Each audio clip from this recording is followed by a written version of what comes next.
welcome to Fox Sports Lab NRL. I'm Eloise Sohier, and with me is NRL greats Josh Morris, stats guru Tim Williams, and the only man in the country to tip the Tigers to beat the Panthers, Chris Lawrence. Thank you. Take a bow. Thank you. How did you do it? Only took 8 weeks, so yeah, we've got Timmy the Tiger in as well for the celebration. How good is got Chris, the moves did you as well. request this? Yeah, he's been with me all week. Bit of love. Look, the big question is, Chris, can they bounce back this week in Magic Round? Can you perform a magic trick for us, I think Timmy's, as long as Timmy goes to Magic Round, I think they'll be right. Timmy loves the airtime. We'll see you after the show, Tig. Well, it is NRL Magic Round. We like to pull things out of the hat as we did then, but it kicks off with the Bulldogs and Raiders on Friday night. And Josh, you're not getting too carried away with the Bulldogs despite their win over the Dragons. Yeah, look, it was a really gutsy win. They did it with a few players injured, but that's the story of the Bulldogs' year at the moment. Their injuries.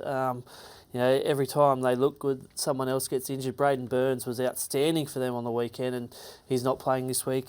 The Raiders, they've won 3 in a row now as well, so they're kind of flying under the radar. I think off the back of Jack Whiten's news, the performance he put on the weekend was outstanding, and I think that gives them confidence to win this game as well. Let's touch on the Bulldogs for a minute, Tim. With Jake Averillo, Carl Oluwapu, those sort of juniors that are getting their chance at the Doggies. What are they proving for this next generation, and how much can they impact this squad? Yeah, there's plenty of talent there. Averillo was outstanding on the weekend. He's got so much speed about him. Those 2 runaway tries.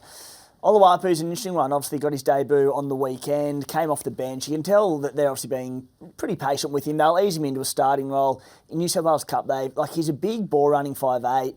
They've been getting him in at halfback in New South Wales Cup just to learn the trade, learn to get a side around the park. My question for you boys with Oluwapu and with Matty Burton. Burton's obviously made that shift from 5'8" to halfback the last couple of weeks as they're making this transition. Do you think he can make that move to halfback properly, or do you think he, by nature, is a ball-running 5'8"?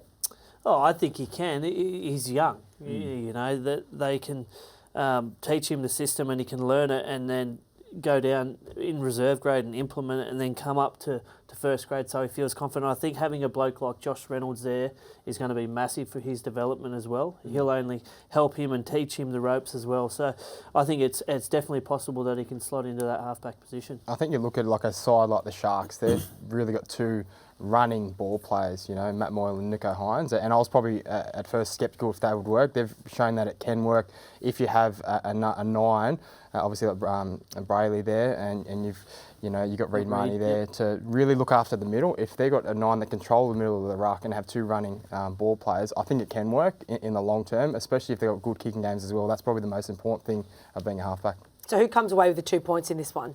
I'm with the Raiders. I think we spoke about a few weeks ago. They're a type of side that, again, can play ugly and string a few wins in a row together. They've done 3 in a row now. They could quietly go under the radar and put 4 or 5 together. We've spoken about it. They're not going to blow a team away. They're going to be in the game right until the death. I just think with those added injuries of the Bulldogs, the back end of the game, they might feel the pinch. We spoke a month ago about the Raiders and things that they might be able to change to sort of get a few wins on the board, and there's been a couple of things there, but the 4 games they've lost this season, they average 7 offloads per game. The 4 games they've won, they've averaged 13. And we spoke about a lot of their attack coming through their forward pack. That's where the money's tied up in their roster. It's a very dominant forward pack, but they need to be creating that second phase play. So Ricky Stewart, obviously a big fan of Fox Sports Lab, and he's taking that on board. They're starting to free the arm, and they're looking good. Yeah, he's a regular viewer here, Tim. So Ricky, if you're watching, his little shout out. Now the second game up is a beauty. A Seagulls team looking to find some form up against competition leaders, the Brisbane Broncos. Chris, there have been some worrying signs at Manly at the minute, off field, on field. What have you make of where they're at the season so far? Yeah, there's probably 2 things that are worrying me. Their inability to really perform with Tommy Turbo out. They've shown it over a number of years, but probably that inability to adapt their game style for having him out, and some of the negative off-field dramas that they're having. Obviously, the issues with Josh Schuster. You've had some players, Daly Cherry Evans, come out and publicly give him a spray. They've got obviously coming out about having a fight with a teammate. All those things don't read well. You want to have a team that's in harmony and working together, particularly, again, when, yes, you've got Tommy Turbo back, but he's probably not 100% fit. You need your other teammates performing, and I think there might be a little rift in there. Who's a bigger impact, Tommy Turbo for Manly or Ezra Mam and Payne Haas for the Brisbane Broncos? I mean, I think that's sort of... I think Payne Haas and Ezra Mam. I think Payne Haas has been putting the team on his back for a long time, but now he's got the support of Carrigan, Flegler, blokes like that. But we saw how much of an impact he had when he wasn't there in the South game. So I think him coming back spells trouble for Manly. And Ezra Mam, I think he's been one of the players of the season so far. So Tom, as Chris said, I don't know if Tommy's at 100%, and they've lost Jake as well. So he's normally the one to get that forward pack together and in harmony. Without him, they might struggle. Yeah, absolutely. There you have it too. Great Friday night contest to really get the Magic Round party started. You know it's a better betting app when you've got stats and insights for every major game and race. Plus expert opinions from the best minds in the game, all in the palm of your hand. That's better. Chances are you're about to lose.